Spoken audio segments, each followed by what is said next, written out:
¿Qué tal? ¿Cómo le va? Ya nos encontramos otra vez. Estos son los temas del día solo por Telesur. Tenemos mucho que conversar. Ya les mostrábamos en imágenes y sonidos un avance de lo que hablaremos al día de hoy. Pero también en redes sociales tenemos una pregunta, nuestra pregunta del día que ya traemos. Usted puede acompañarnos porque, ¿qué le contamos? Que marchan en Argentina contra los tarifazos y los ajustes de Mauricio Macri. Aquí tienen un link donde pueden encontrar mucha más información mientras vamos desarrollándola. Pero nuestra pregunta del día es la siguiente. ¿Cuáles son las razones de los ciudadanos argentinos para emplear etiquetas como las mentiras de Macri y también para rechazar las políticas del gobierno de Cambiemos? Opine con nosotros. Estamos en Temas Telesur a través de las redes sociales y aquí en pantalla tradicional. Temas del día ya comienza. En nuestro primer tema del día hablamos de Venezuela. Este miércoles se realizó una audiencia en el Comité de Asuntos Exteriores de la Cámara de Representantes de Estados Unidos, donde el enviado especial de Washington, Elliot Abrams, insistió en la política intervencionista dirigida contra el pueblo de Venezuela.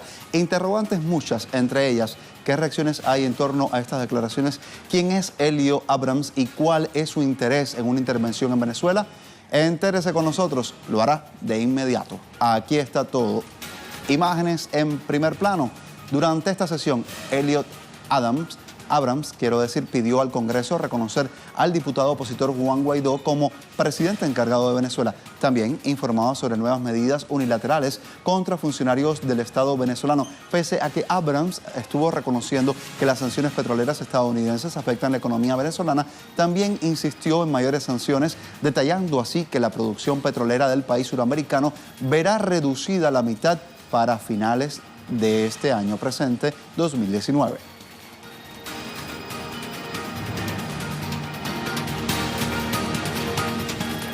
Y ante estas declaraciones, el presidente del Comité de Asuntos Exteriores de la Cámara de Representantes, Eliot Engel, afirmó que el Congreso no apoyará una intervención militar en Venezuela. Más allá de que le contemos, escuchemos cómo lo dijo. Quiero ser claro con todas las personas que nos están viendo. La intervención militar de los Estados Unidos no es una opción. El Congreso decide cuándo, dónde y cómo se utiliza el ejército de los Estados Unidos en todo el mundo. Y el Congreso no apoyará una intervención militar en Venezuela. Vamos con más detalles de esta información, también de lo que está aconteciendo al interior de Venezuela. ¿Por qué? Porque hay muchos detalles que sigue ocultando la prensa internacional, sobre todo lo que está aconteciendo en las calles. ¿Qué está haciendo el pueblo con su firma?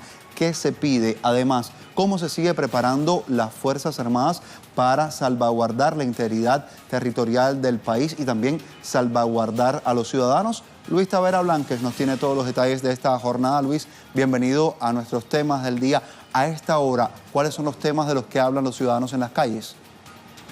Un saludo para ti, Giovanni, para la audiencia que sintoniza las pantallas de Telesur. Varios temas, varias aristas que compete a Venezuela hoy informar, y una de ellas es justamente este primer tema que tú mencionabas, y es con respecto a esta insistencia de Elliot Abrams, el enviado especial para tratar la supuesta crisis humanitaria que insiste que hay acá en Venezuela por parte de la administración de Donald Trump. Él amenazaba con comentarios como que les queda poco tiempo a los que siguen apoyando a Nicolás Maduro. Este tipo de discursos y este tipo de amenazas, este tipo de amedrentaciones prevalecen en los discursos tanto de Donald Trump como también de su ejecutivo.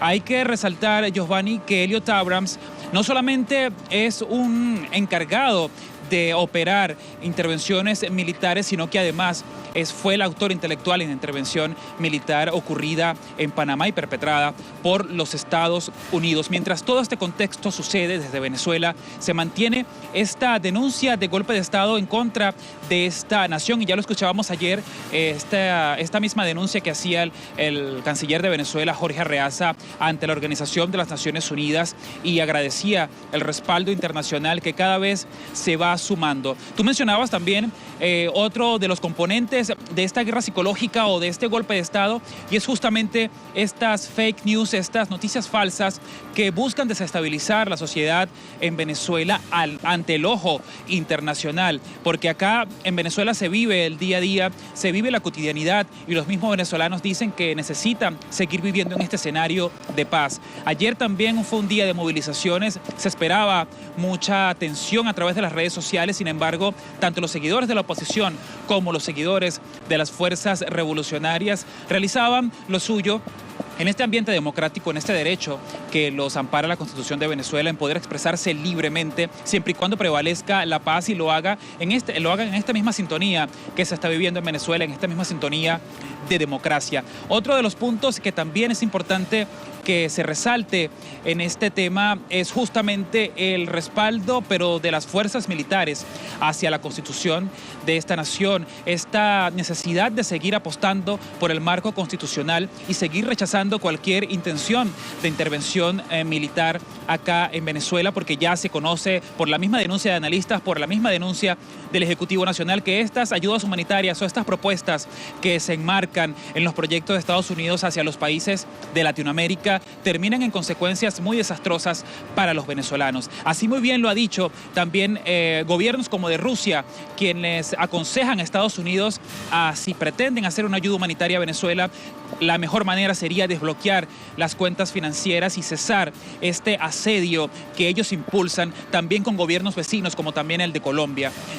También otro de los puntos que se hay que analizar es justamente este músculo económico que es la estatal PDVSA, que ha sido bloqueada, ha sido también un aparato de análisis en este golpe de Estado en Venezuela, y es justamente eso lo que temen los venezolanos, y es justamente eso lo que los venezolanos no confían en estas ayudas de Estados Unidos, porque dicen que paradójicamente Estados Unidos busca ayudarlo, pero por otro lado está intencionalmente quebrando la economía de Venezuela al poder retorcer lo que es el músculo económico de los ingresos acá en esta nación.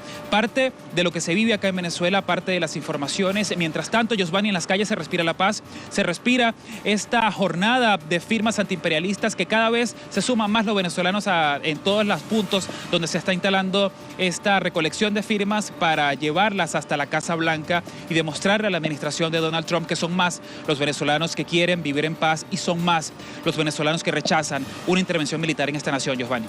Gracias, Luis. Hablabas también, hacías referencia a Elio Abrams en esta jornada. ¿Por qué? Porque hay que traer a nuestra pantalla y mostrarle a los usuarios que nos siguen a esta hora quién es precisamente Elio Abrams. De ello hablamos a continuación. Gracias, Luis. Hasta la próxima. Vamos entonces a revisar la trayectoria política. Hay muchos usuarios que desde las redes sociales dicen muchas verdades, pero queremos mostrarles lo que ha logrado nuestro equipo de investigación. Elliot Abrams fue designado por el presidente Donald Trump como enviado especial de Estados Unidos para Venezuela. En la administración de George W. Bush, hijo, se desempeñó como asesor adjunto en materia de seguridad nacional. También supervisó la política del país para la región del Oriente Medio. Además, recomendó la invasión militar a Irak, según la prensa estadounidense, y también ejecutó el golpe de Estado contra el entonces presidente de Venezuela, Hugo Rafael Chávez Frías. Esto sucedió, recordemos, en abril del año 2002. En el gobierno de Ronald Reagan, Elliot Abrams intentaba encubrir la masacre de El Mozote, que fuera perpetrada en El Salvador por parte del ejército en diciembre del año 1981. También fue condenado por ocultar información al Congreso sobre el caso Irán-Contra relacionado con la venta de armas de Washington al país persa durante el conflicto con Irak en los años 80 y con el financiamiento del movimiento denominado Contra en Nicaragua. Posteriormente, el político fue indultado por George W. Bush padre. Así lo estamos viendo. Esta es la información que hemos querido mostrarle a esta hora. Hay otras reacciones en torno al rechazo. Viene por parte de un gobernador que queremos citar a esta hora. Él estuvo haciendo uso de la palabra en las últimas horas y queremos que usted escuche cómo lo dijo.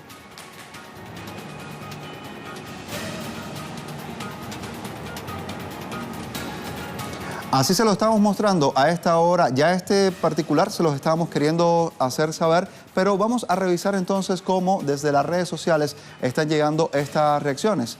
Invasión a Somalia en 1993 fue perpetrada por Estados Unidos, manifestando que solo así facilitaría a la ayuda humanitaria a las personas cercadas por la guerra y el hambre, quienes luego de la invasión empobrecieron mucho más al país. El mismo pretexto quieren crear con Venezuela.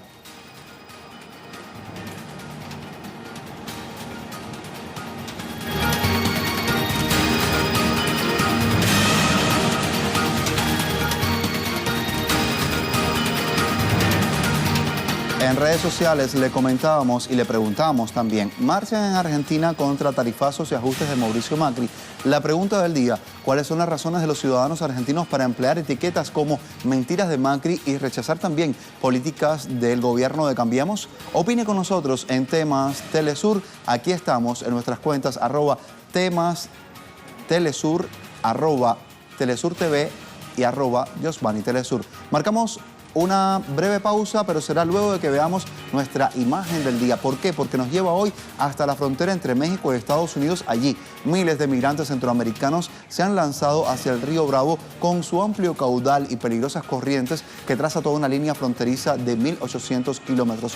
¿Por qué lo hacen? Porque en ese lugar se están entregando a las autoridades para pedir asilo. Más allá que le contemos, aquí están las imágenes del día. Con ellas marcamos la pausa. Regresamos en breve con más.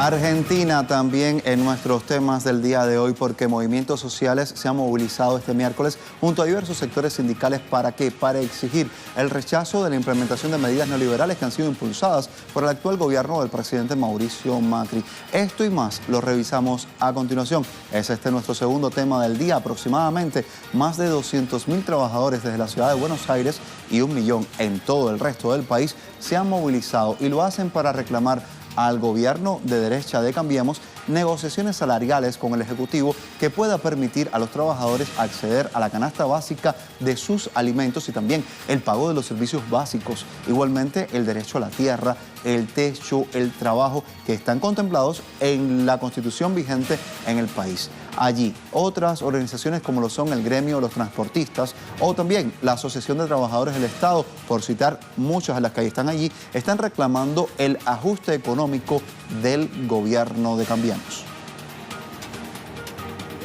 A partir de las políticas de este gobierno, los territorios tenemos la necesidad de salir a proclamar lo que está mal, lo que consideramos que es un genocidio en términos de hambre, y también sostener las 5 leyes que presentamos el año pasado en la marcha federal.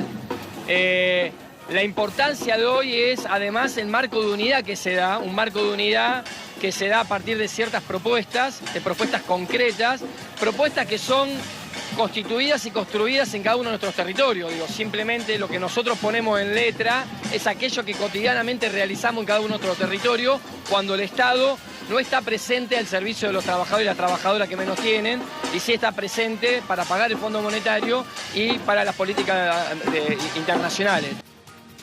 Son las voces que se alzan hoy desde la Argentina. Allí, siguiendo todos los detalles, está nuestro corresponsal Edgardo Esteban, a quien sumamos ahora con otros detalles. ¿Cómo es que ha transcurrido la jornada? Pues tenemos las precisiones y la actualización a esta hora. Edgardo, te escuchamos. Adelante.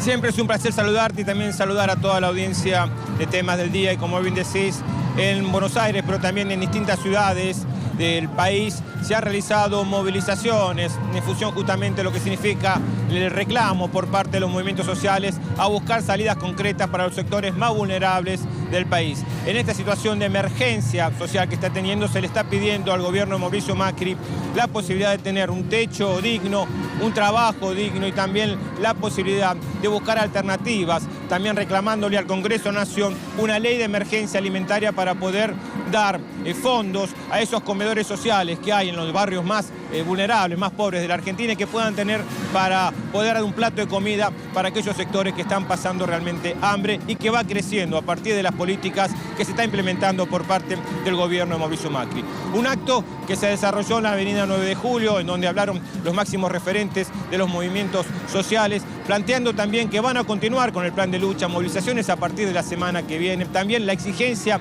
a la Confederación General de Trabajo de un paro general de actividades y también el repudio por parte de todos los que participaron del acto al Fondo Monetario Internacional, que por estas horas está haciendo un control del ajuste que ha profundizado aún más las políticas neoliberales del gobierno Mauricio Macri a partir justamente de este crédito por 57.000 millones de dólares y que ahora, por la expectativa de que en marzo se le puede otorgar un crédito, parte de este crédito por 11.000 millones, en lo que significa las pautas que marca la entidad internacional para que se realice este ajuste y poder conseguir esta cuota de ese crédito, marca justamente una situación de mucho más control en las finanzas, que justamente el costo económico, social y político, de alguna forma, lo están padeciendo los sectores más vulnerables de la República Argentina, que dijeron presente en esta importante movilización aquí en la capital de Argentina, como en distintas ciudades de todo el país. Gracias, Edgardo Esteban, desde el lugar de los hechos contándonos este otro tema del día. Pero les propongo que veamos a continuación cuáles son punto a punto estas demandas que plantean diferentes sindicatos de los trabajadores de la Argentina. Estamos hablando de creación de puestos de trabajo formales, un aumento del 54% de los programas sociales, kits escolares, también el otorgamiento de obras públicas a cooperativas de trabajadores y la sanción de la postergada ley de emergencia alimentaria. Toda una promesa largamente incumplida por el gobierno macrista.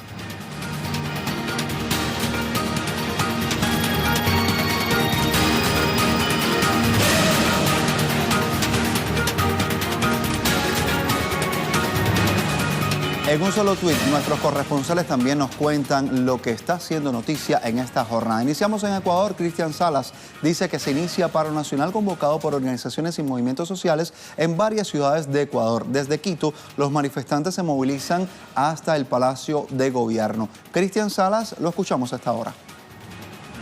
En pocos minutos más, exactamente a las 16 horas, hora local, estarán ya movilizándose trabajadores, estudiantes y ciudadanía en rechazo a las políticas económicas establecidas por el gobierno de Lenín Moreno. Específicamente, el rechazo está dirigido a un posible acuerdo con el Fondo Monetario Internacional. También los despidos masivos en las empresas públicas y estatales y también el incremento de los combustibles. Además, varias organizaciones y movimientos exigen la revocatoria del mandato del presidente Lenín Moreno.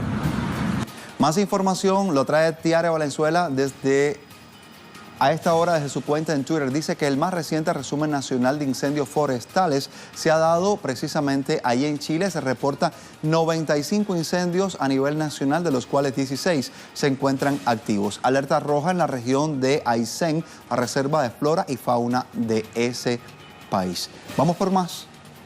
Pablo Pérez desde México nos cuenta: 43 mexicanos rescatados de las condiciones de esclavitud en las que vivían en Canadá tras ser llevados con engaños ya reciben apoyo de la Cancillería mexicana. Además, recibieron permiso de trabajo. Esta es la información gráfica referencial que nos trae nuestro corresponsal, y hay mucho más. A esta hora, Aiza García, nuestra corresponsal jefa desde la región del norte, nos dice: gran aliado de Washington visita la Casa Blanca. Es el nuevo presidente de Colombia, Iván Duque. ¿Cuál es el plato fuerte de su encuentro? Una gran interrogante. Pues Venezuela, así nos hace saber. No lo olvide, en Colombia hay 18 bases militares de Estados Unidos. Lo hace saber Aiza García, nuestra corresponsal jefa de la región norte en Telesur. Vamos por más.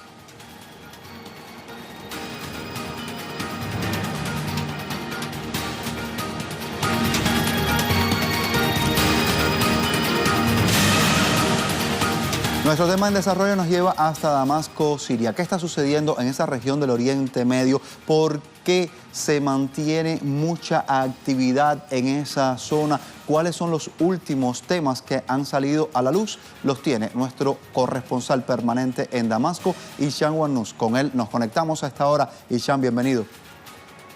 Buenas tardes, colegas. Saludos, amables televidentes. Efectivamente, la Corte Internacional de Justicia, que es una Corte Suprema de Justicia que pertenece a Naciones Unidas, dictó este miércoles, el día de hoy, que Irán tiene derecho a seguir con su demanda desbloquear los $2.000 millones que la Corte Suprema de Justicia de Estados Unidos había dictado bloquear y entregarlos a los familias de las víctimas y los sobrevivientes de supuestos ataques terroristas que Washington atribuye a Irán.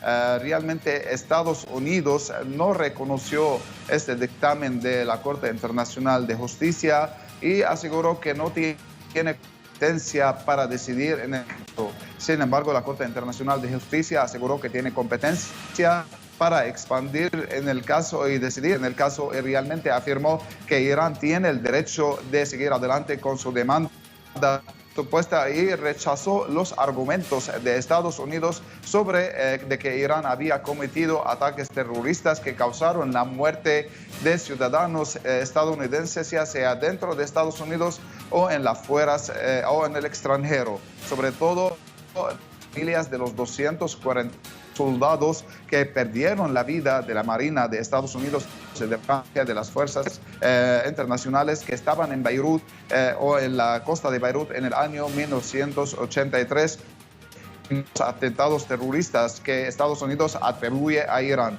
Cabe destacar también que la Corte Internacional de Justicia había dictado en octubre pasado también que Estados Unidos debe poner fin a las sanciones que afectan a bienes utilizados para fines humanitarios, sanciones impuestas sobre Irán. Irán asegura que estos argumentos de Estados Unidos lo que buscan es debilitar la economía del país, bloqueando los fondos de Irán en Estados Unidos y impedir que los iraníes utilizarlos para el desarrollo.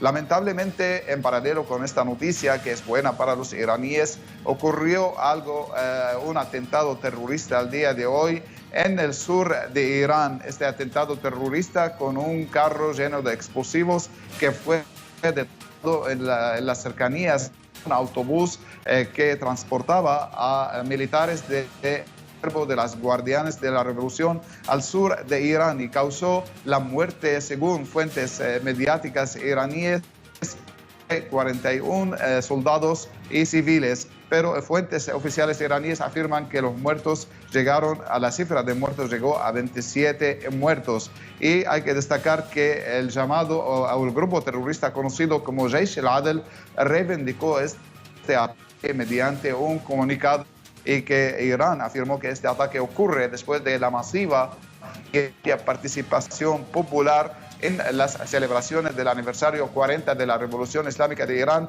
lo que ha constituido una derrota a los planes de Estados Unidos y sus aliados contra Irán y contra el pueblo iraní. Esto es realmente lo que está ocurriendo sobre el terreno en Irán. Irán espera poder seguir adelante con su demanda para desbloquear el dinero y también ir adelante con la lucha contra los terroristas que ponen en peligro la vida de los soldados iraníes y también la población civil. Esta es toda la información que tenemos por ahora. Adelante, por favor.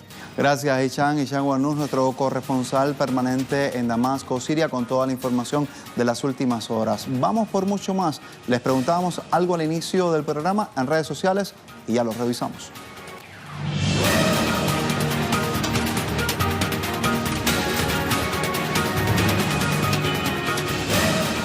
Aquí en pantalla nuestra pregunta del día. Después de estas marchas en Argentina contra tarifazos, contra los ajustes de Mauricio Macri, ¿cuáles son las razones que tienen los ciudadanos de Argentina para emplear etiquetas hoy como mentiras de Macri y rechazar también políticas de Cambiemos? Opine con nosotros, les convocábamos así desde las redes sociales. Escuchemos las opiniones. Guillermo Lescano nos dice: Mauricio Macri hizo una campaña basada en la mentira. Yo soy de Argentina, no lo voté. Sin embargo, prometió bajar la inflación. Dijo que las inversiones vendrían en el primer trimestre. Pasaron 6 trimestres. Acudimos al Fondo Monetario Internacional, Banco Mundial, Banco Interamericano de Desarrollo y no se construyó una casa ni un hospital con todo ese dinero. Dice Mauricio Macri miente. Otras opiniones, Miguel nos dice, Macri no ha cumplido nada de lo que prometió en campaña. Ha hecho todo lo contrario, gobernar para el gran capital en detrimento de los intereses de los más pobres. Y Cambiemos es el partido de Macri que lo llevó al poder. De ahí las etiquetas empleadas por el pueblo. Vamos por más otras opiniones. Orlando nos dice, el capitalismo se adueñó de la Argentina mediante mentiras. El pueblo se dejó engañar. La consecuencia, medidas que desfavorecen al proletariado y enriquecen al burgués. Un pueblo afectado, el mismo pueblo de Ernesto Guevara de la Serna.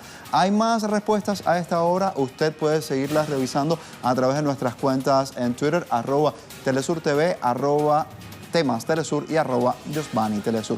A esta hora les dejamos con nuestro video web del día, producciones audiovisuales que usted puede conseguir siempre compiladas en nuestra cuenta en Facebook, Videos Telesur. Hoy mostramos la cuenca del río Lempa en Guatemala, el cual debido a la sequía y la contaminación sigue siendo afectado por la producción de alimentos en esas comunidades que están asentadas en toda la cuenca, lo que podría llevar al estado de hambruna. Con esa reflexión nos despedimos al día de hoy en nuestros temas del día. Continúen con Telesur. Hasta la próxima.